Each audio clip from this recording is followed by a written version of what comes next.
Okay, Lawrence Gill here for Eat, Sleep, Boxing, Repeat, joined by the main event man, John Ryder. You looked cool as a cucumber in that face-off. How's fight week been? Man, I tell you what, Eat, Sleep, Boxing, Repeat feels like the last 12 years of my life. Camp's been great. It's nice to finally be here, fight week. Arrived yesterday in the hotel. Good press workout yesterday. And nice to get the first head-to-head with Danny Jacobs there at the press conference, and just looking forward to the fight now. It looks like both of you are so kind of almost focused on the fight and what it represents that you're kind of past any kind of personal squabbling or trying to argue with each other. Do you have any kind of interest in that? Yeah, I think, come on, if you're going to start disrespecting Danny Jacobs, you're going to come off second best. He's got a fantastic story in and out of the ring. And listen, what he's achieved in the ring, he deserves respect. But come Saturday night, it's going to be a fight. What do you think of him essentially coming into your backyard to fight you? Is that, showing heart, or is he maybe underestimating you a little bit? No, it's showing heart, but it's only the heart I'd show. I'd have been more than happy to go to New York and fight him at one of the arenas out there. But listen, hats off to him. He's kicking on in his career now, and I'm sure he's ticking things off the list that he wants to achieve in the sport, and fighting in the UK is one of them. Obviously, you're known as quite a sort of come-forward, aggressive fighter. Danny Jacobs less so. Do you think he's going to maybe be quite evasive in there on Saturday night? Listen, I think he's seen every style there is to see. He's been there with the best.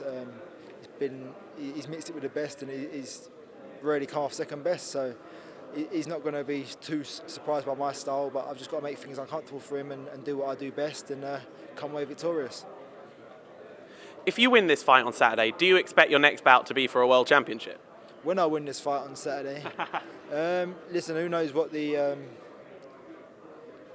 bumps in the road will be after that. I'm sure there'll be a final eliminator of some sort, but I'm prepared to fight for a world title next. Okay, and obviously the thing with you, everyone kind of brings it up, is the Callum Smith decision that a lot of people thought you won. Is it something you personally think about often? Is it kind of motivation for you, or do you just view it as something in the past? Listen, it's a thing of the past now. It was coming up 3 years ago now. It's a shame. Do you know what I mean? It's one of the things that lives on and always gets brought up. But good win Saturday night, and that'll be forgotten about, I'm sure. Would you ever be interested in a rematch with Callum Smith? Probably at 175 pounds?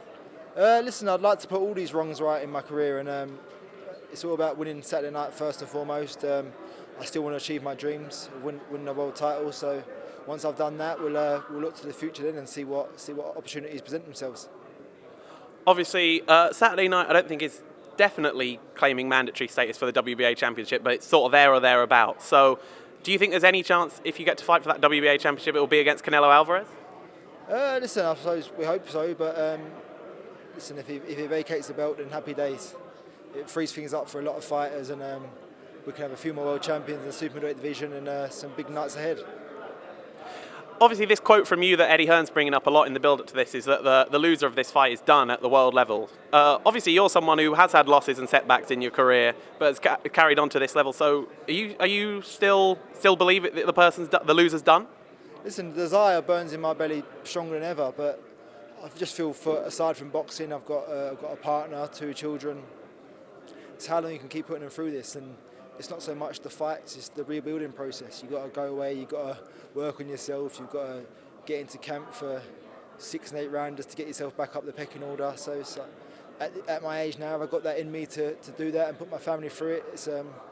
I've been selfish long enough in this sport, and I feel there's times that I want this journey to continue and keep sailing, but a win Saturday will keep this ship sailing, but anything other than that is you've got to start looking at the future. So are you considering, obviously you're definitely nearer the end of your career than the start of it, but are you looking at the end? Is that something you are kind of considering with every fight now? I haven't, but I've just I look at a fight of this magnitude, and I mean, there's no easy fights for me now. I want to continue the sport, I want to achieve my dreams, but I'm just trying to be realistic, do you know what I mean? I want to keep my family happy. They've stuck by me through thick and thin, so it's about paying everyone back. Okay, obviously something brought up in one of your other interviews is actually that you fought in the last Matchroom card in Alexandra Palace in 2012. If 2012 John Ryder could see you now, how do you think he'd feel? I think he'd be inspired by the knockbacks, the setbacks and the comebacks. I'm sure he'd think he'd be a bit richer and a bit more well off. But that's boxing for you. But listen, I think I'll be proud of what I've achieved and what I've gone on to do. But I see a quote from Matthew McConaughey. He says, if you look at yourself at 15, your hero is going to be you at 25. When you get to 25, your hero is going to be you at 35. So I'm 33 now. I'm hoping for me to achieve my dream and be my hero when I'm 35. So get the win Saturday night, and long may it continue. Okay, John Ryder, thank you very much.